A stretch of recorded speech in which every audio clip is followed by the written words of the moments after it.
नमस्कार मित्रों, आप सभी का स्वागत है मेरे चैनल पर। मैं पूजा आज आपको नाखून क्यों बढ़ते हैं निबंध का अध्ययन कर पाऊँगी। शुरू करते हैं हम इस नाखून क्यों बढ़ते हैं निबंध को। ये निबंध हजारी प्रसाद द्विवेदी जी का है। आपने देखा होगा कि बरसात के बाद बगीचे में घास पतवार बहुत बढ़ जाती है। बरसात समाप्त होते ही माली उसे काट छांट कर सही रूप प्रदान करता है। अगर माली घास न काटे तो सोचिए बगीचे का क्या हो। उसमें हमारा चलना फिरना भी दुभर हो जाए है न ऐसा ही। इसी तरह हमारे मन में भी अच्छे विचार तो आते ही हैं, पर उनके साथ साथ कभी कभी बुरे विचारों की खरपतवार उग जाती है, जिसे काटकर हम अपने मन को शुद्ध और सुसंस्कृत बनाते हैं। इसे ही मन को संस्कारित करना कहते हैं। ये मनुष्यता का आदर्श भी है। आइए इस पाठ के माध्यम से हम इन्हीं बातों को समझने का प्रयास करते हैं। इस पाठ को पढ़ने के बाद आप मनुष्य द्वारा पशुता को दबाने के लिए किए गए प्रयासों का उल्लेख कर सकेंगे। इस निबंध से आप क्या क्या सीखोगे वो यहाँ बताया गया है। एक नंबर है, मनुष्य द्वारा पशुता को दबाने के लिए किए गए प्रयासों का उल्लेख कर सकेंगे। संयम और अनुशासन जैसे गुणों का महत्व स्पष्ट कर सकेंगे। परिस्थितियों के अनुसार उचित और अनुचित का भेद समझकर उनका वर्णन कर सकेंगे। मानव सभ्यता के कर्मिक विकास के संदर्भ में मानवीय प्रवृत्तियों का विश्लेषण कर सकेंगे और समस्या के विविध पहलुओं पर विचार करके समाधान के तरीकों का उल्लेख कर सकेंगे। सफलता और सार्थकता में अंतर स्पष्ट कर सकेंगे। आइए बढ़ते हैं, नाखून क्यों बढ़ते हैं निबंध। बच्चे कभी कभी चक्कर में डाल देने वाले प्रश्न कर बैठते हैं। अल्पज्ञ पिता बड़ा दयनीय जीव होता है। मेरी छोटी लड़की ने, हजारी प्रसाद द्विवेदी जी कहते हैं कि मेरी छोटी लड़की यानी हजारी प्रसाद द्विवेदी की छोटी लड़की है, वो उनसे एक प्रश्न पूछती है। इसमें कहा है अल्पज्ञ पिता बड़ा दयनीय जीव होता है। अल्पज्ञ मतलब कम जानने वाला।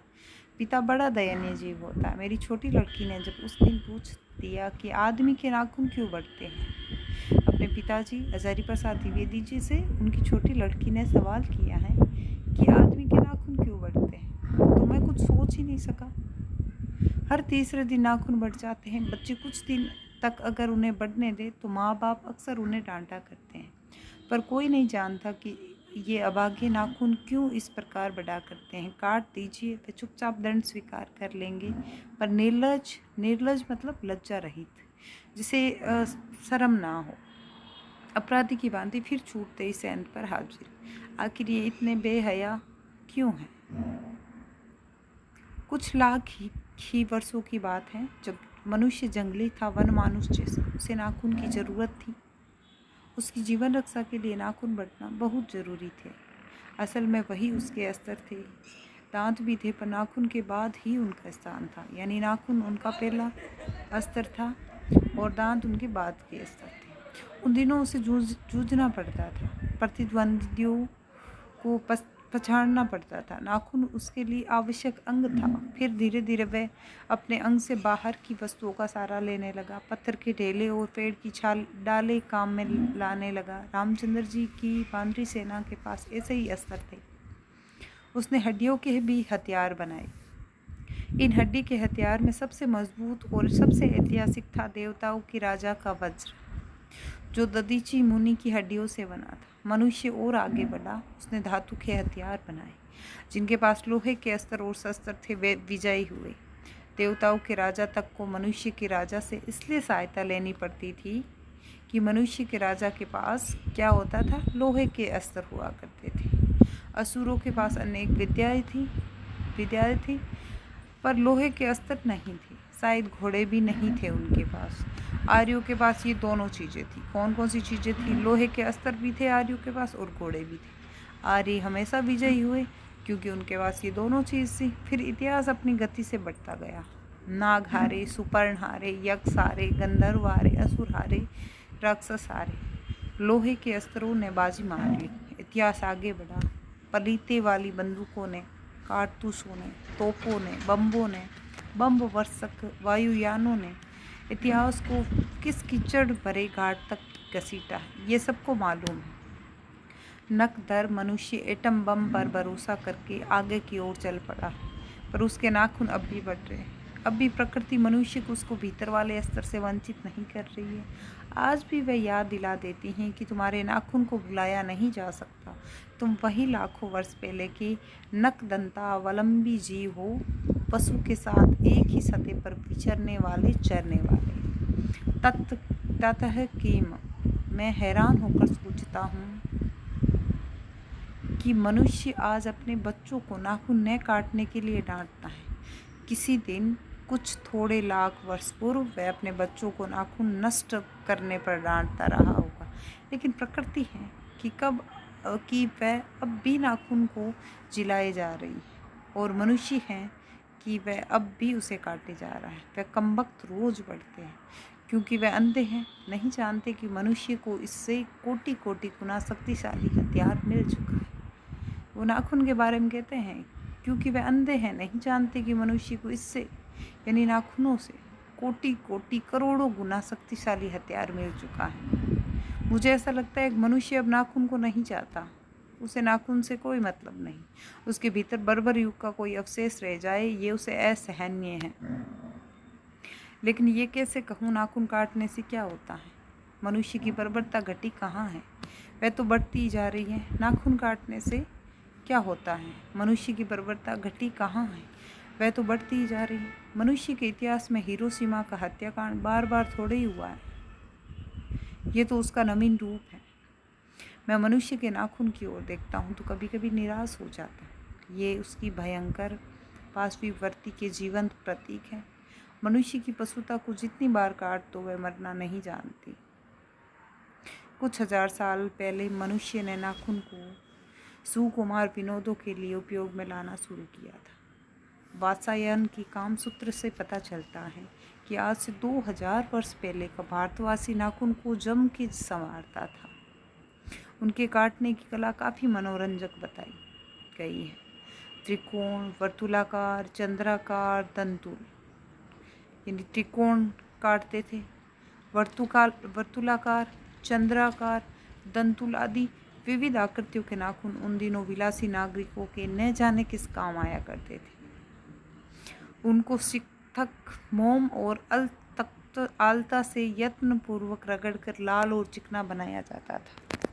गौड़ देश के लोग उन दिनों बड़े बड़े नखों को पसंद करते थे। गौड़ देश के लोग बड़े बड़े नखों को पसंद करते थे और दाक्षिणात्य लोग छोटे नखों को, यानी जो गौड़ देश के लोग होते थे वो बड़े बड़े नाखूनों को पसंद करते थे, और जो दक्षिण के लोग होते थे वो छोटे छोटे नाखूनों को पसंद करते थे। अपनी अपनी रुचि है, देश की भी और काल की भी। लेकिन समस्त अधोगामिनी वृत्तियों को और नीचे खींचने वाली वस्तुओं को भारतवर्ष ने मनुष्य उचित बनाया है। ये बात चाहूँ भी तो भूल नहीं सकता। मानव शरीर का अध्ययन करने वाले प्राणी विज्ञानियों का निश्चित मत है कि मानव चित्त की भांति मानव शरीर में भी बहुत सी अभ्यासजन्य सहज वृत्तियाँ रह गई हैं। दीर्घकाल तक उनकी आवश्यकता रही है। अतएव शरीर ने अपने भीतर एक ऐसा गुण पैदा कर लिया है कि वह वृत्तियाँ अनायास ही और शरीर के अनजान में भी अपने आप काम करती है। नाखून का बढ़ना उसमें से एक है। नाखून का बढ़ना उनमें से एक है।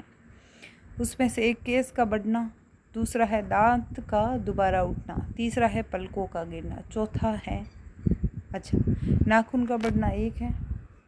एक नंबर नाखून सहजात वृत्ति आए। नाखूनों का बढ़ना, केस का बढ़ना, दांत का दोबारा उठना, चौथा है पलकों का गिरना। और असल में सहजात वृत्तियाँ अनजान की स्मृतियों को ही कहते हैं। हमारी भाषा में भी इसके उदाहरण मिलते हैं। अगर आदमी अपने शरीर की, मन की और वाक की अनायास घटने वाली वृत्तियों के विषय में विचार करे तो उसे अपनी वास्तविक प्रवृत्ति पहचानने में बहुत सहायता मिले। पर कौन सोचता है? सोचना तो क्या, उसे इतना भी पता नहीं चलता कि उसके भीतर नख बढ़ा लेने की जो सहजात वृत्ति है वह उसकी पशुता का प्रमाण है। उन्हें काटने की जो प्रवृत्ति है वह उसकी मनुष्यता की निशानी है। और यद्यपि पशुत्व के चिन्ह उसके भीतर रह गए हैं, पर वह पशुत्व को छोड़ चुका है। पशु बनकर वह आगे नहीं बढ़ सकता, उसे कोई और रास्ता खोजना चाहिए। स्तर बढ़ाने की प्रवृत्ति मनुष्यता की विरोधिनी है। स्तर बढ़ाने की प्रवृत्ति मनुष्यता की यानी मनुष्य बनने के विरोधी है। सहजात प्रवृत्तियों का मतलब होता है जन्म के साथ उत्पन्न होने वाली विशेषताएं या गुण। इनमें से हमारे इस निबंध में किन किन का उल्लेख किया है? पलकों का गिरना, नाखून का बढ़ना, दांतों का वापस उठना और एक बालों का बढ़ना। स्मृति यानी याद होता है, वाक्य यानी वाणी, बोलना भाषा होता है, निर्बोध यानी मासूम होता है, वहवत यानी व्यवहार या कार्य में लाई गई चीज़ें, अनुवर्तिता पीछे चलने का भाव, अनुकरण करने वाला अनुवर्तिता कहलाता है। मेरा मन पूछता है किस ओर, यानी अब यहाँ से हमने छोड़ा था स्तर बढ़ाने की प्रवृत्ति मनुष्यता की विरोधिनी है। मेरा मन पूछता है किस ओर, मनुष्य किस ओर बढ़ रहा है, पशुता की ओर या मनुष्यता की ओर, अस्तर बढ़ाने की ओर या अस्तर काटने की ओर। मेरी निर्बोध बालिका ने मानो, निर्बोध यानी मासूम बालिका ने मानो मनुष्य जाति से ही प्रसन्न किया हो। जानते हो नाखून क्यों बढ़ते हैं? ये हमारी पशुता के अवशेष है। मैं भी पूछता हूँ, जानते हो ये अस्तर शस्त्र क्यों बढ़ रहे हैं? ये हमारी पशुता की निशानी है। भारतीय भाषाओं में प्राय ही अंग्रेजी के इंडिपेंडेंस शब्द का समानार्थक शब्द नहीं व्यवत यानी व्यवहार या कार्य में नहीं लाया जाता। 15 अगस्त को जब अंग्रेजी भाषा के पत्र इंडिपेंडेंस की घोषणा कर रहे थे, देसी भाषा के पत्र स्वाधीनता दिवस की चर्चा कर रहे थे। इंडिपेंडेंस का अर्थ है अनअधीनता या किसी की अधीनता का अभाव, पर स्वाधीनता शब्द का अर्थ है अपने ही अधीन रहना। अंग्रेजी में कहना तो सेल्फ डिपेंडेंस कह सकते हैं। मैं कभी कभी सोचता हूँ कि इतने दिनों तक अंग्रेजी की अनुवर्तिता करने के बाद भी भारतवर्ष इंडिपेंडेंस को अनअधीनता क्यों नहीं कह सका? उसने अपनी आज़ादी के जितने भी नामकरण किए, स्वतंत्रता, स्वराज्य, स्वाधीनता, उन सब में स्व का बंधन अवश्य रखा। ये क्या संयोग की बात है, या हमारी समूची परंपरा की अनजान में हमारी भाषा के द्वारा प्रकट होती रही। मुझे प्राणी विज्ञानी की बात फिर याद आती है। सहजात प्रति अनजानी स्मृतियों का ही नाम है। अनजानी स्मृतियाँ होती हैं, उनका ही नाम सहजात प्रति है। स्वराज होने के बाद स्वभाव थी हमारे नेता और विचार से नागरिक सोचने लगे हैं कि इस देश को सच्चे अर्थ में खुशी सुखी कैसे बनाया जाए। हमारे देश के लोग पहली बार ये सब सोचने लगे हो, ऐसी बात नहीं है। हमारा इतिहास बहुत पुराना है। हमारे शास्त्रों में इस समस्या को नाना भावों और नाना पहलुओं से विचारा गया है। हम कोई सिकुए नहीं है जो रातों रात अनजान जंगल में पहुंचाकर असुरक्षित छोड़ दिए गए। हमारी परंपरा महिमामयी, उत्तराधिकार विपुल और संस्कार उज्ज्वल है। हमारे अनजान में भी ये बातें हमें एक खास दिशा में सोचने की प्रेरणा देती हैं। यह जरूर है कि परिस्थितियां बदल गई हैं, उपकरण नए हो गए हैं और उलझनों की मात्रा भी बहुत बढ़ गई है, पर मूल समस्याएं बहुत अधिक नहीं बदली हैं। भारतीय चित्त जो आज भी अनअधीनता के रूप में न सोचकर स्वाधीनता के रूप में सोचता है, वह हमारे दीर्घकालीन संस्कारों का फल है। वह स्वयं के बंधन को आसानी से नहीं छोड़ सकता। अपने आप पर अपने आप के द्वारा लगाया गया बंधन हमारी संस्कृति की बड़ी भारी विशेषता है। मैं ऐसा तो नहीं मानता कि जो कुछ बहुत पुराना हमारा पुराना है, जो कुछ हमारा विशेष है, उससे हम चिपटे ही रहे। पुराने का मोह सब समय वांछनीय ही नहीं होता। मरे बच्चे को गोद में दबाए रहने वाली बंदर या मनुष्य का आदर्श नहीं बन सकती। परंतु मैं ऐसा भी नहीं सोच सकता कि हम नई अनुसंधित्सा के नशे में चूर होकर अपना सर्वस्व खो दें। कालिदास ने कहा था कि सब पुराने अच्छे नहीं होते और सब नए खराब ही नहीं होते। भले लोग दोनों की जांच कर लेते हैं जो हितकर होता है।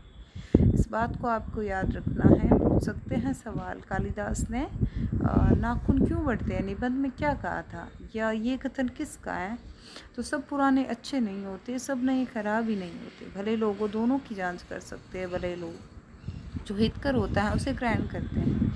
जो मूढ़ लोग दूसरों के इशारे पर मूढ़ यानी मूर्ख दूसरों के इशारे पर भटकते हैं, सो हमें परीक्षा करके हितकर बात सोच लेनी चाहिए। और अगर हमारे पूर्व संचित भंडार में वह हितकर वस्तु निकल आए तो इससे बढ़कर और क्या हो सकता है। जातियाँ इस देश में अनेक आई हैं, लड़ती झगड़ती भी रही हैं, फिर प्रेम पूर्वक बस भी गई हैं। सभ्यता की नाना पीढ़ियों पर खड़ी वो नाना और मुख करके चलने वाली इन जातियों के लिए एक सामान्य धर्म खोज निकालना कोई सहज बात नहीं है। भारतवर्ष के ऋषियों के अनेक प्रकार से समस्या को सुलझाने की कोशिश की थी, पर एक बात उन्होंने लक्ष्य की थी, समस्त वर्णों और समस्त जातियों के एक सामान्य आदर्श भी है, वह है अपने ही बंधनों से अपने को बांधना। मनुष्य पशु से किस बात से भिन्न है?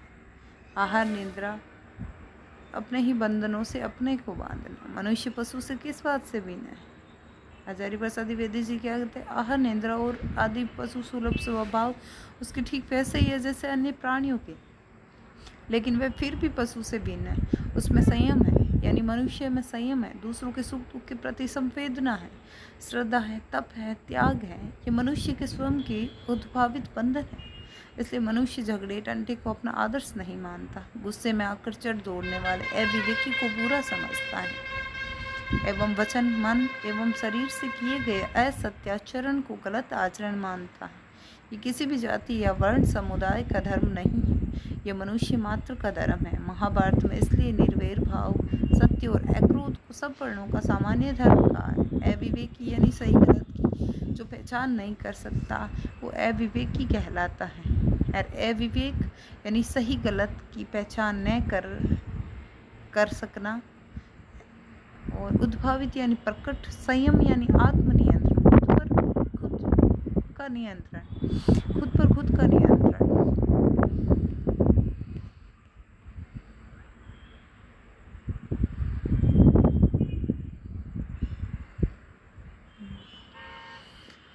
गौतम ने ठीक ही कहा था। गौतम बुद्ध ने क्या कहा है ये भी देख लेते हैं कि मनुष्य की मनुष्यता यही है कि वह सबके सुख दुख को सहानुभूति के साथ देखता है। यह आत्मनिर्मित बंधन ही मनुष्य को मनुष्य बनाता है। अहिंसा, सत्य और अक्रोध मूलक धर्म का मूल उत्स यही है। उत्स यानी मूल भाव यही है कि मुझे आश्चर्य है कि अनजाने में भी हमारी भाषा में ये भाव कैसे रह गया, लेकिन मुझे नाखून के बढ़ने पर आश्चर्य हुआ था। अज्ञान सर्वत्र आदमी को पछाड़ता है और आदमी है कि सदा उससे लोहा लेने को कमर कसे है। मनुष्य को सुख कैसे मिलेगा बताओ? बड़े बड़े नेता कहते हैं वस्तुओं की कमी है और मशीन बैठाओ और उत्पादन बढ़ाओ और धन की वृद्धि करो और बाहरी उपकरणों की ताकत बढ़ाओ। एक बूढ़ा था, उसने कहा था बाहर नहीं भीतर की ओर देखो, हिंसा को मन से दूर करो, मिथ्या को हटाओ, क्रोध और द्वेष को दूर करो, लोग के लिए कष्ट सहो, आराम की बात मत सोचो, प्रेम की बात सोचो, आत्मतोषण की बात सोचो, आत्मतोष्टि यानी अपनी संतुष्टि की बात सोचो, काम करने की बात सोचो। उसने कहा प्रेम ही बड़ी चीज़ है क्योंकि वह हमारे भीतर है। ये किसने कहा था? गांधी जी के बारे में ये बोल रहे हैं। उसने कहा प्रेम ही बड़ी चीज़ है क्योंकि वह हमारे भीतर है। उत्सृंखलता पशु की प्रवृत्ति है। उत्सृंखलता या मनमानापन या जल्दबाजी पशु की प्रवृत्ति है। स्वयं का बंधन मनुष्य का स्वभाव है। बूढ़े की बात अच्छी लगी या नहीं पता नहीं, उसे गोली मार दी गई। आदमी के नाखून बढ़ने की प्रवृत्ति ही अभी हुई। मैं हैरान होकर सोचता हूँ बूढ़े ने कितनी गहराई में बैठकर मनुष्य की वास्तविक चरितार्थता का पता लगाया था। ऐसा कोई दिन आ सकता है जबकि मनुष्य के नाखून का बढ़ना बंद हो जाएगा। प्राणी शास्त्रियों का ऐसा अनुमान है कि मनुष्य का अनावश्यक अंग उसी प्रकार झड़ जाएगा जिस प्रकार उसकी पूंछ झड़ गई है। उस दिन मनुष्य की पशुता भी लुप्त हो जाएगी। शायद उस दिन वह मरणास्त्रों का प्रयोग भी बंद कर देगा। तब तक इस बात से छोटे बच्चों को परिचित करा देना वांछनीय जान पड़ता है कि नाखून का बढ़ना मनुष्य के भीतर की पशुता की निशानी है और उसे नहीं बढ़ने देना मनुष्य की अपनी इच्छा है, अपना आदर्श है। बेहतर जीवन में अस्त्र शस्त्रों को बढ़ने देना मनुष्य की पशुता की निशानी है और उनकी बाढ़ को रोकना मनुष्यता का तकाजा है। जीवन में जो घृणा है, जो अनायास बिना सिखाए आ जाती है, वह पशुता की द्योतक है। और अपने को संयत रखना, दूसरे के मनोभाव का आदर करना मनुष्य का स्वधर्म है। बच्चे ये जाने तो अच्छा हो कि अभ्यास और तप से प्राप्त वस्तुएं मनुष्य की महिमा को सूचित करती है। सफलता और चरितार्थता में अंतर है। मनुष्य मारणास्त्रों के संचयन से, भारी उपकरणों के बाहुल्य से उस वस्तु को पा भी सकता है जिसे उसने बड़े आडंबर के साथ सफलता का नाम दे रखा है, परंतु मनुष्य की चरित्रता प्रेम में है, मैत्री में है, त्याग में है, अपने को सबके मंगल के लिए निःशेष भाव से देने में है। नाखूनों का बढ़ना मनुष्य की उस अंध सहजात वृत्ति का परिणाम है जो उसके जीवन में सफलता ले आना चाहती है। उसको काट देना उस स्व निर्धारित आत्मबंधन का फल है जो उसे चरितार्थता की ओर ले जाता है। नाखून बढ़ते हैं तो बढ़े, मनुष्य उन्हें बढ़ने नहीं देगा। यही समाप्त होता है हमारा निबंध। धन्यवाद।